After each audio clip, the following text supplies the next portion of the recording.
Presidential Broadcast Service. Radyo Pilipinas. Radyo Publiko ng Bagong Pilipinas para sa Bagong Pilipino. Naghahatid ng mahahalagang balita at impormasyon na uugnay ng pamahalaan sa sambayanan. Tulay sa himpapawid ng serbisyo publiko. Radyo Pilipinas. Radyo Publiko. Ang boses ng Pangulo. Sa Iloilo. Radyo Pilipinas. 585 AM. Oras alas 4:08 sa hapon. Gikan sa hulog balitaan sa PBS, Radyo Pilipinas, Iloilo. Gintipon sa bukos na pwersa sa News and Public Affairs Division, mga pagsaysay sa mga hitabo o aksyon, mga pananawan, kag desisyon, mga hibubunon sa napituhan ka sektor, mga danagpong nga balita, diri sa Iloilo, at mga bahin sa kabisayan nagkatungdan, mga balita nga natipon sa sulod sa naligan ng 24 oras. Inyo mabatian sa Headliners Watch. Kagkaroon, yari ang inyong PBS News Team.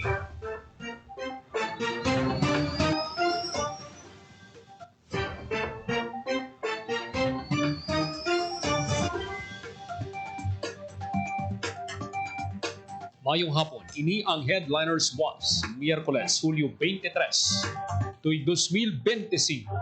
Inang inyo tagbalita, Joseph Paul Nobleza Tarosa.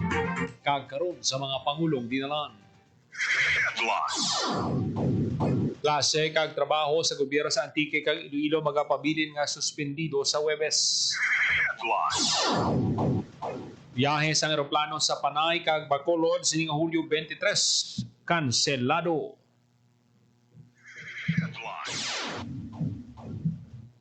DSWD Field Office 6 nging pasaling nga may bastante nga standby nga food kag non-food items nga handa i-augment sa mga LGU nga maapektuhan sang kalamidad.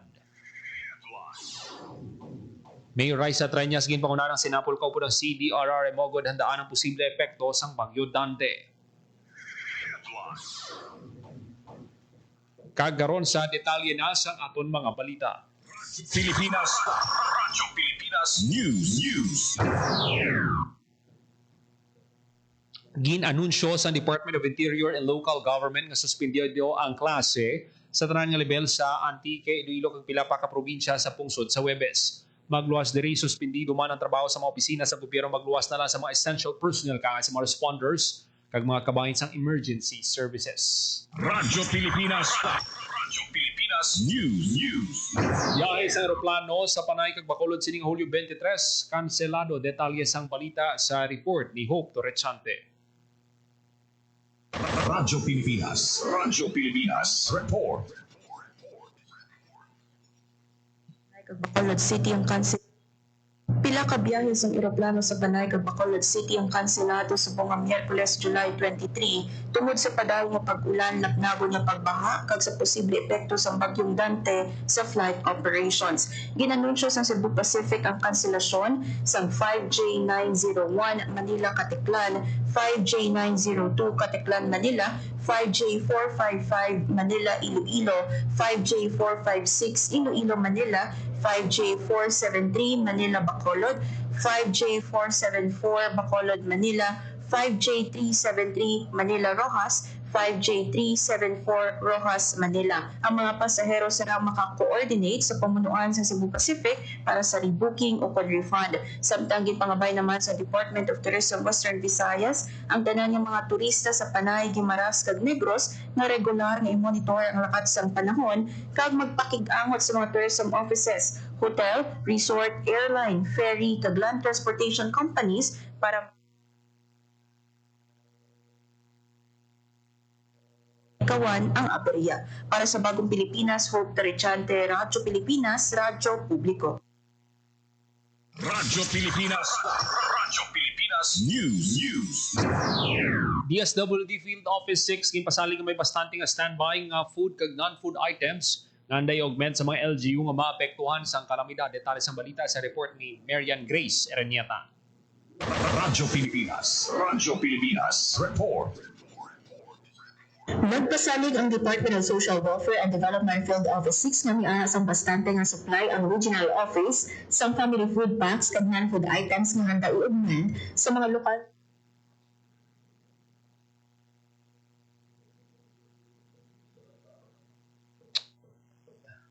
Puluhan nga maapektuhan sang anuman ng kalamidad. Sa interview sa Radyo Pilipinas Iloilo kay Angelo Miranda, Information Officer sa Disaster Response Management Division o kung DRMD sa DSWD6, ginpayag niya nga miara sa naka-standby nga masobra sa 116,000 pesos ng mga family food packs nga balor masobra sa 73 milyones pesos kung masobra sa 30 mil naman nga non-food items kapareho sa kitchen kits, sleeping kits, kag family kits nga balor 45 million pesos ang regional office. Magluwas sa family food packs kag non-food items, may nakasambay man ang DSWD6 na 2.7 million pesos nga pondo. Samtang sa datos sa regional office, naglabot sa masobra 25 million pesos na bilis ang family food packs kag non-food items ang napalagot sa DSWD6 sa apektado nga pamilya.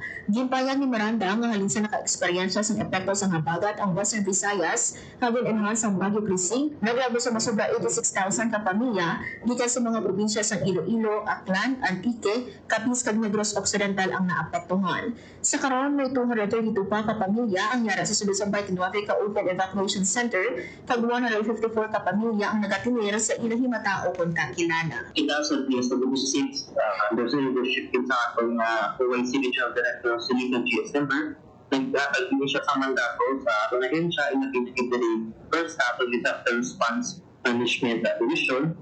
I-maintain nato ng close coordination sa mga affected local government units following sa gipagawa ng pagka-heightened red alert status sa mga ahensya. Magod sa mga weather disturbances in-experience nato last fall.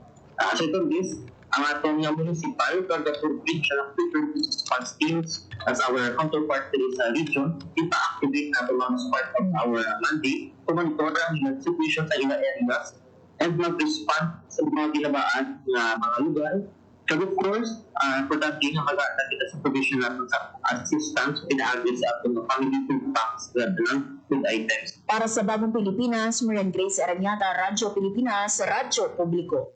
Radyo Pilipinas. Radyo Pilipinas News. Radyo Pilipinas. Radyo Pilipinas News.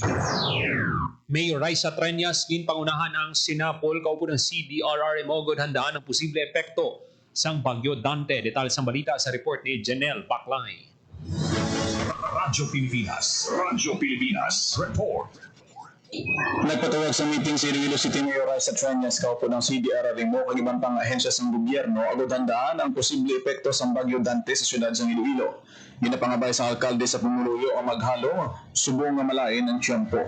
Sa Hulyo 23, suspendido ang klase sa tanan nga level anuman ang trabaho sa government offices sa Iloilo City. Naglabot naman sa 52 ka mga barangay ang nagbaha kasunod sa mabaskog na pag-ulan santo sa record sa Iloilo City Emergency Operations Center.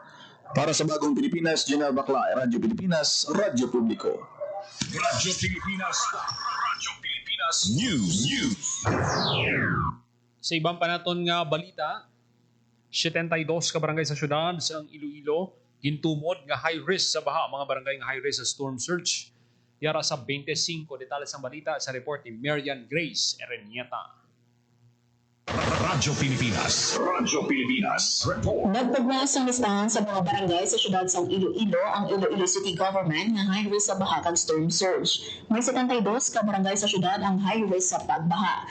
Sa distrito sang Arevalo may ara sa 7 ka barangay. Lakip diri ang barangay sang Bonifacio, Calaparan, Dulunan, Luhon, Santa Cruz, Suok kag Yulo Drive. Sa distrito sang Haro may ara sang 43 ka barangay. Lakip diri ang Arguelas, Bacau, Balabagu, Banantang, Baldosa, Benedicto, Butuon, Buhang, Bungtatala, Kamalig, Cuartero, Cubay, Kalubihan, Desamparados, Lakipan ang Demokrasya, Bungon A, Cagbi, Fajardo, Bustillo, El 98 Castilla, Lanit, Libertad, Lopezaina, MVH Nova, Marcelo H. Del Pilar, Maria Cristina, Montelola, Our Lady of Lourdes, Lakipan ang Quinten Salas, Sambag, San Isidro, San Pedro, San Rafael, San Roque, San Vicente, Santa Rosa, Santo Domingo, Simon Ledesma, Tabuksuba, Takas, Tagbak, Taytayzon, Tukag, Ungka. Sa distrito sang La Paz, may ara 10 ka barangay. Lakip diri ang Banuyaw, Kainin, Hinaktakan, Ingore, Hereyos, Nabitasan, Magsaysay Village, Tikod,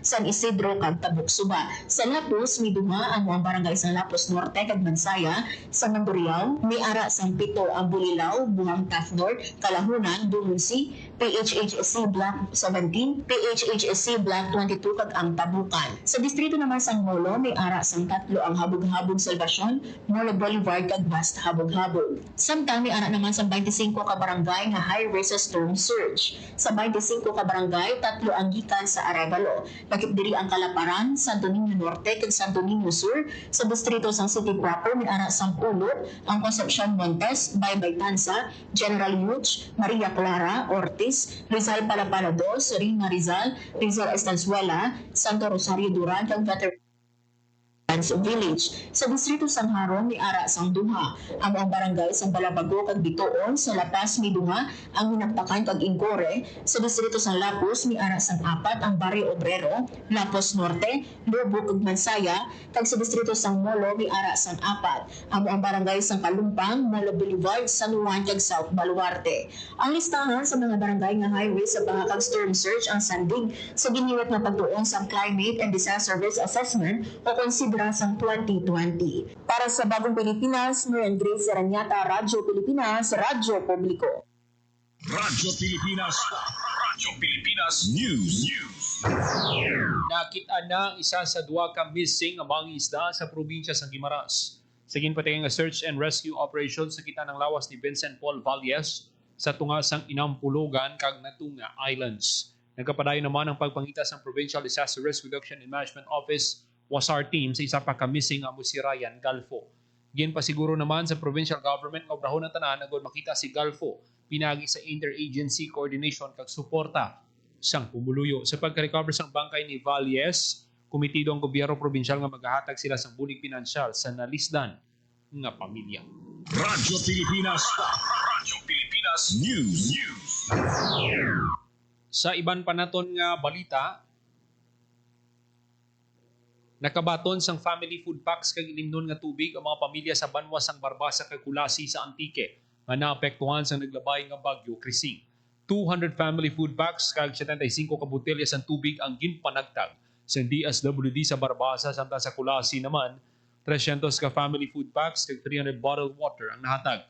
Magluwas diri na nahatag man o kon ang mga residente sa barangay Halandoni nakabaton man sang second-hand clothing kag 30 sets sang shelter repair kit salin sa Office of Civil Defense. Kadakit nagaunod sang basic tools sa isang pala, martilyo, handsaw, crowbar, kag pick, matok.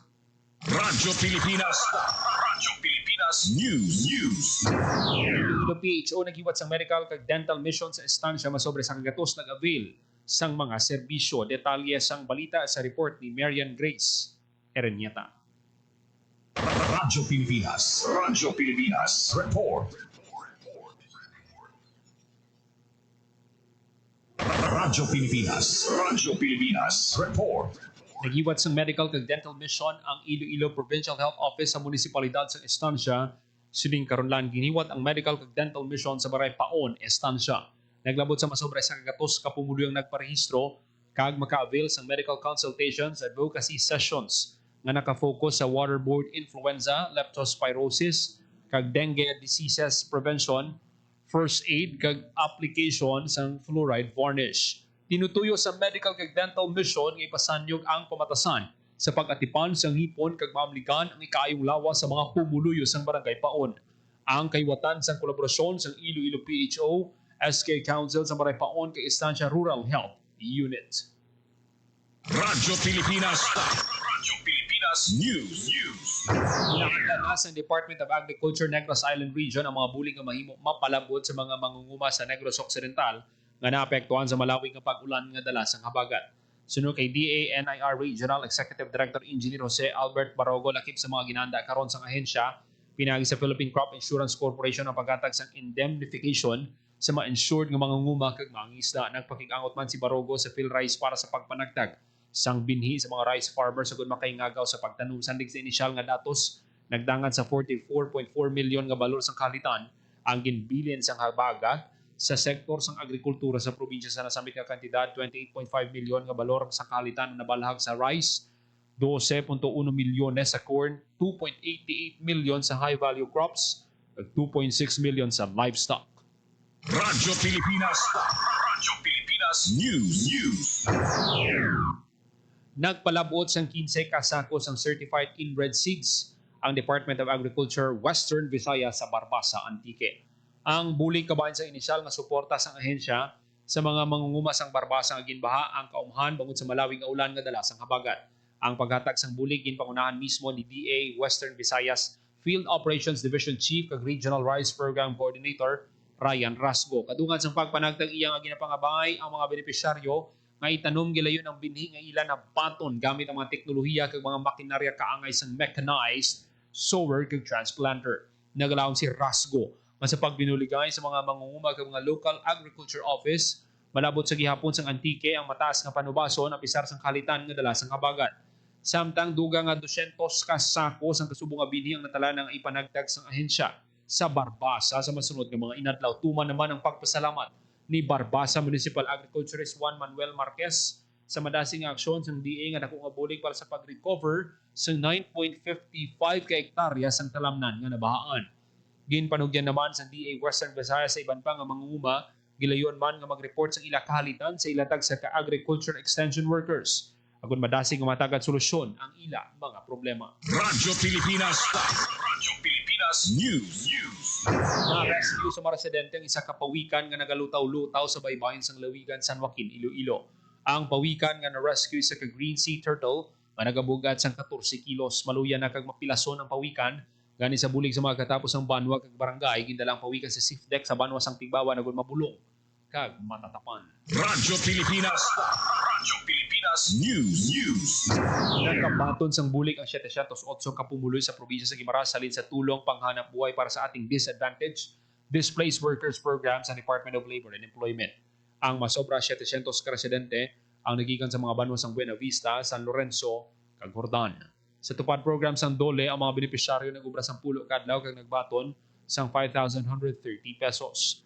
Suno kay Congressman J.C. Ramanava ini sa ka pamaagi nga makasapar sa ilang kinahanglanon.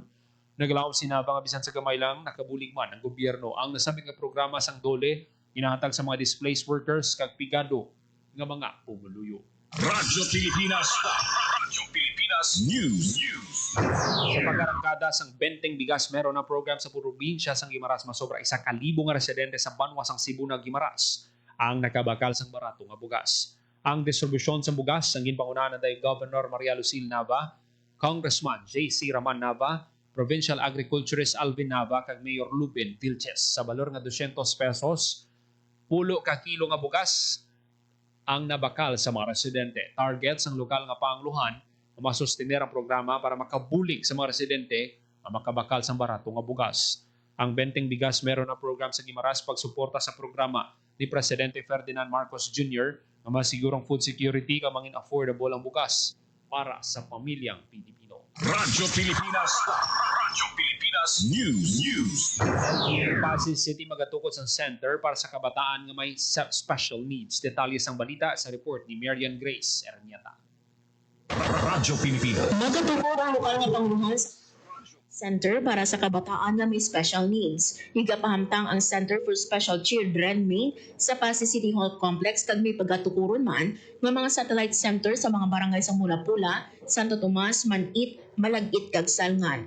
Ang pagtukod sang center ang isa sa mga programa sa bag-o nga ginlaunch nga Palangga Pasig Spread Program sa Barangay Salngan District 1 sang LGU kaupod ang DepEd Pasig City bilang suporta sa kabataan nga may special needs. Ang District 1 na ginabugusan sa mga barangay sang Alimuno, Agtabo, Dalikanan, Himumo Agahon, Magdungaw, Salngan kag Tagubong nga magaserve bilang starting point sang handom sang LGU nga mga special child-friendly community. Gimpayang ni Pasig City Mayor Stephen Palmares nga isa man kaamay ka special child nga handom niya nga mga nabing una nga special child-friendly ang syudad. Sa bilog nga syudad, may natumod nga 416 nga special learner nga nagakinahanglan sa insigida nga serbisyo. Ang sentro magaserbe nga lugar kung sa diin ang kabataan nga may special needs ang makatuon kag makapabutsyag sang ila kaugalingon. Para sa Bagong Pilipinas, Marian Grace Sereniata, Radyo Pilipinas, Radyo Publiko. Radyo Pilipinas. Radyo Pilipinas News. Sa ibang panaton nga balita, Carles M-Farm MC Chief nagapangabay sa mas masangkad nga pagpangapin sa municipal waters. Detalye sang balita sa report ni Hope Lorenzante.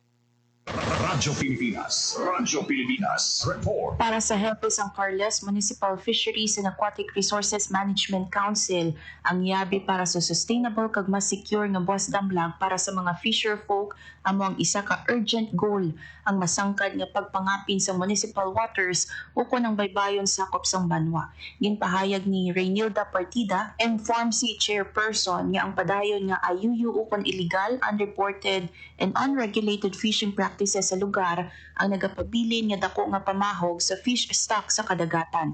Suno kay Partida, kung wala illegal nga pagpangista, mahatagan pa kuntani isang tsansa nga magdako ang mga magagmay nga isda, makapamuto ang mga nanay, makapahuway ang baybay kag sila nga mga mangingisda hindi na kuntani nagakinahanglan pa sang alternatibo nga palangabuyan bangod ang bugay sang dagat bastante natani sa ila adlaw-adlaw nga pagpangabuhi. Magluwas sa illegal fishing gintungod man ni Partida nga mga pagpanghangkat sa industriya sang pangisdaan sa Carles, ang climate change kag ang nagataas nga presyo sang krudo kag iban pa nga gamit sa merkado. Sa usapang agrikultura ginpakigbahin sang fisher folk leader nga 31 sa 33 ka barangay sa Carles ang Macabig Coastal Barangays gani ang ila mayor nga palangabuyan amo ang pagpangisda.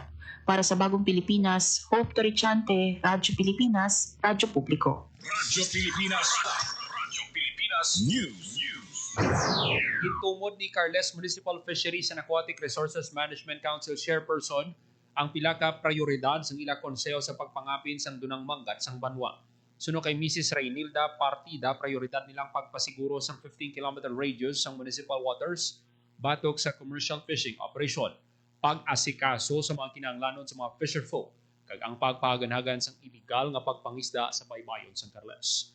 Naibaluan nga ang banwa sang Carles sa Iloilo may ara sang 26 ka marine protected area nga puluyan sa mga isda nga dapat nila pangapina para sa subong nga henerasyon kag sa masunod pa.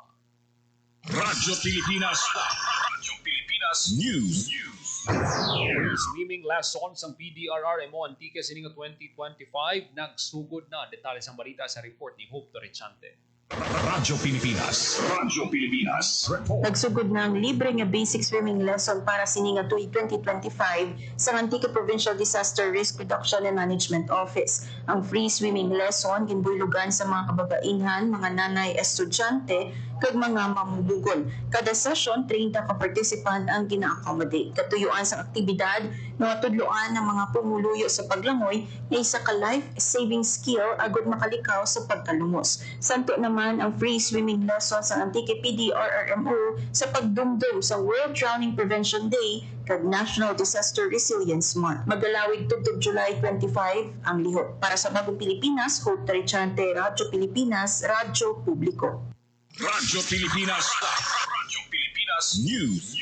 Nagpunto na sa katungdanan bilang bagong nga commander sa 61st Infantry Hunter Battalion si Lieutenant Colonel Jekyll Julian Dulawan.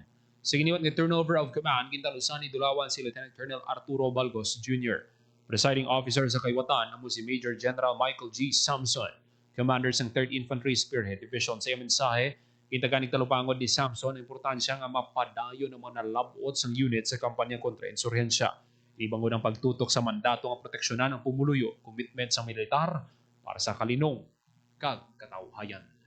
Radyo Pilipinas. Radyo Pilipinas News. Oras sa Radyo Pilipinas alas 4:32 sa hapon. Kagamitan man natipon nga balita sa PBS Radyo Pilipinas Iloilo News Team, Miyerkules, Hulyo 23, tuig 2025. Para sa Bagong Pilipinas, Joseph Paul Noblesa, Tarosa, Radyo Pilipinas, Radyo Publiko. Ang inyong tulay sa himpapawid ng serbisyo publiko, ang Presidential Broadcast Service, Radyo Pilipinas, Radyo Publiko. Radyo Pilipinas.